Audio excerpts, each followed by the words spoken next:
નમસ્કાર, હું ચિરાગ TV9 ન્યૂઝમાં આપનું સ્વાગત છે। બીજેપી ગમે ત્યારે બીજી યાદી બહાર પાડશે ઉમેદવારોને, ત્યારે જોઈશું મહાસંગ્રામ 2024।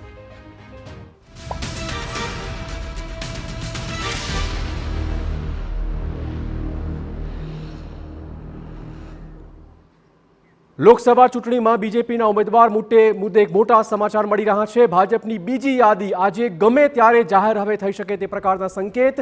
90 થી વધુ ઉમેદવારના નામની ભાજપ કરી શકે છે જાહેરાત।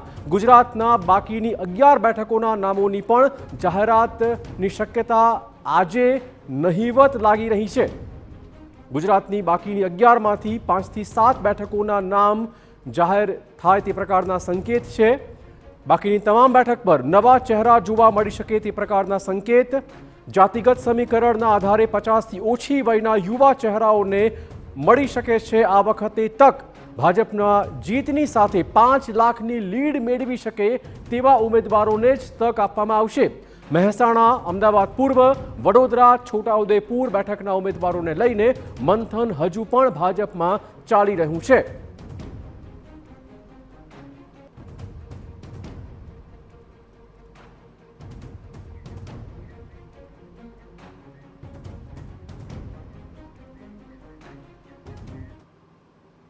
તો ભાજપની બીજી યાદી જાહેર થવાની ઘડીઓ ગણાઈ રહી છે, ત્યારે ગુજરાતની કઈ બેઠકોમાંથી ઉમેદવાર જાહેર થાય તેવા પ્રકારના સંકેત છે। અને આ જ મુદ્દે વધુ વાત કરવા જોડાશે અમારા સંવાદદાતા કિંજલ મિશ્રા। કિંજલ, કેટલી બેઠકો અને કઈ બેઠકો પર હાલમાં જાહેરાતની શક્યતા છે?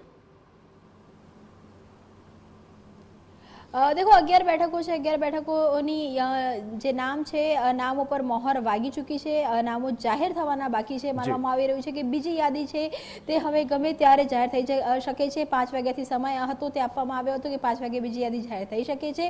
માનવામાં આવી રહ્યું છે કે બીજી યાદીની અંદર 90 થી 120 જેટલા નામો છે તેનો સમાવેશ કરવામાં આવ્યો છે, કે જેમાં ગુજરાતના પણ 5 થી 7 નામ છે।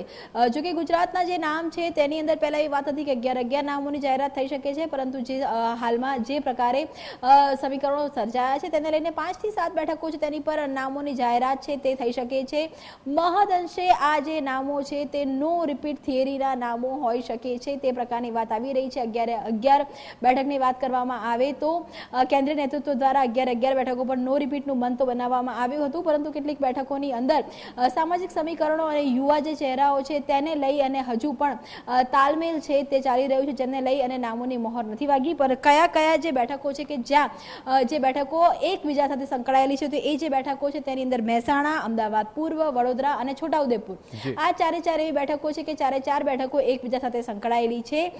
સામાજિક સમીકરણની રીતે પણ તેની સાથે જ મહિલા ઉમેદવારને લઈને પણ અત્યાર સુધીમાં વડોદરાથી મહિલા ઉમેદવાર અને બ્રાહ્મણ મહિલા ઉમેદવારને ટિકિટ આપવામાં આવી હતી, અને અમદાવાદ પૂર્વમાંથી ગઈ વખતે પાટીદારને ટિકિટ આપવામાં આવી હતી। પરંતુ અમદાવાદ પૂર્વની વાત કરવામાં આવે તો અમદાવાદ પૂર્વ એ પરંપરાગત રીતે બ્રાહ્મણ બેઠક માનવામાં આવે છે। હંમેશા આ બેઠક ઉપર હરીન પાઠક લડ્યા છે, ત્યારબાદ એ બેઠક ઉપર પરેશ રાવલ લડ્યા છે, એટલે કે હંમેશા ભાજપે આ બેઠક છે એ બ્રાહ્મણોને આપી છે। પરંતુ ગઈ વખતે જે પ્રકારે પાટીદાર આંદોલન હતું અને છેલ્લી ઘડીએ જ્યારે નિર્ણય લેવામાં આવ્યો હતો ત્યારે હસમુખ પટેલને લોટરી લાગી હતી, પરંતુ હવે વાત એવી છે કે ઝાલાવાડિયા પાટીદાર છે તે આ બેઠક ઉપર પણ પોતાની દાવેદારી છે તે કરી રહ્યા છે। બીજી તરફ આપ જુઓ કે મહેસાણાના બેઠકની જો વાત કરવામાં આવે તો મહેસાણા એ કડવા પાટીદાર બેઠક છે, એ બેઠક ઉપરથી શારદાબેનને ચૂંટણી લડાવવામાં આવી હતી। શારદાબેન આ વખતે ચૂંટણી નથી લડવાના, એટલે સ્વાભાવિક રીતે મહેસાણાની જે ઉત્તર ગુજરાતની બેઠકો છે ત્યાં જે પેચ છે તે ફસાયેલો છે। મહેસાણામાં જે નામ આવ્યા હતા, MS પટેલનું નામ હોય કે KC પટેલનું નામ હોય, હાલ તેની પર મોહર નથી વાગી, એટલે માનવામાં આવી રહ્યું છે કે AK પટેલના પરિવારમાંથી અથવા તો કોઈ નવા ચહેરાને આ બેઠક ઉપર સ્થાન છે તે આપી શકે આવે છે। પાટીદારનું સમીકરણ જો સાધી લેવામાં આવે તો બરોડાની જે બેઠક છે તે સવર્ણને આપી શકાય છે, અને જો બરોડાની અંદરથી મહિલાની બાદબાકી કરવામાં આવે તો અમદાવાદ પૂર્વમાં મહિલાને સ્થાન છે તે આપી શકાય છે। એ જ પ્રકારની પરિસ્થિતિ છોટા ઉદેપુરની પણ છે, કે છોટા ઉદેપુરની અંદર જે રાઠવા પરિવાર છે, રાઠવા પરિવારની અંદર કોને ટિકિટ આપવી તે પ્રકારની જે ચર્ચા છે તે થઈ રહી છે। એવું માનવામાં આવી રહ્યું છે કે ગઈકાલે રાત્રે 12 વાગે વડાપ્રધાન દ્વારા તમામ જે 11 બેઠકો છે તેના નામ નામ ફરી મંગાવવામાં આવ્યા હતા, એ નામની ડિટેલ મંગાવવામાં આવી હતી અને તે નામને લઈને રિવ્યૂ પણ કરવામાં આવ્યા હતા. એ તમામ સંજોગોની અંદર જો વાત કરવામાં આવે તો ભાવનગર બેઠકની વાત કરવામાં આવે, સુરેન્દ્રનગર બેઠકની વાત કરવામાં આવે, વલસાડ બેઠકની વાત કરવામાં આવે, જૂનાગઢ બેઠકની વાત કરવામાં આવે તો આ જે બધી બેઠકો છે આ બેઠકો પરના નામ જાહેર થાય તેવી પૂરેપૂરી શક્યતાઓ છે. પરંતુ જે 11 બેઠકો હતી 11 બેઠકો એક સાથે જાહેર નહીં થાય તેવું હાલમાં લાગી રહ્યું છે. 5 થી 7 બેઠકો છે તે જાહેર થઈ શકે છે. સૌરાષ્ટ્રની તમામ બેઠકો આજે ક્લિયર થાય તેવું લાગી રહ્યું છે કે જૂનાગઢ હોય, ભાવનગર હોય કે પછી સુરેન્દ્રનગર હોય, એ 3 બેઠકો ઉપર કોળી જે સમાજ છે, કોળી સમાજનું પ્રતિનિધિત્વ છે અને આ જે બેઠકો છે ત્યાં નામોની જે વાત કરવામાં આવતી હતી તે લગભગ ક્લિયર થઈ ચૂક્યા છે. અમરેલીની વાત કરવામાં આવે તો જનક બગદાણાની વાત છે તે આવી રહી છે. એક યુવા ચહેરો છે તેની સાથે જ બગદાણા પરિવારનો જે પ્રકારનો ત્યાં આખો માહોલ રહ્યો છે તો ત્યાં જે નારાયણભાઈ કાછડિયા કે છેલ્લા ઘણા સમયથી આ બેઠક ઉપર સાંસદ છે તેના રિપ્લેસમેન્ટમાં જનક બગદાણા છે, તેમનું નામ સૌથી આગળ ચાલી રહ્યું છે. તે સિવાયની તમામ જે બેઠકો છે ત્યાં પણ નવા યુવા ચહેરાઓને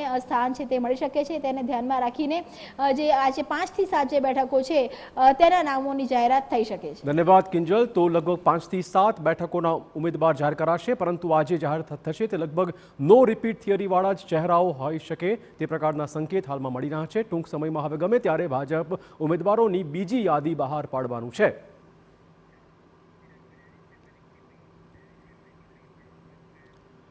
અને હવે વાત રાજકોટની. રાજકોટ લોકસભા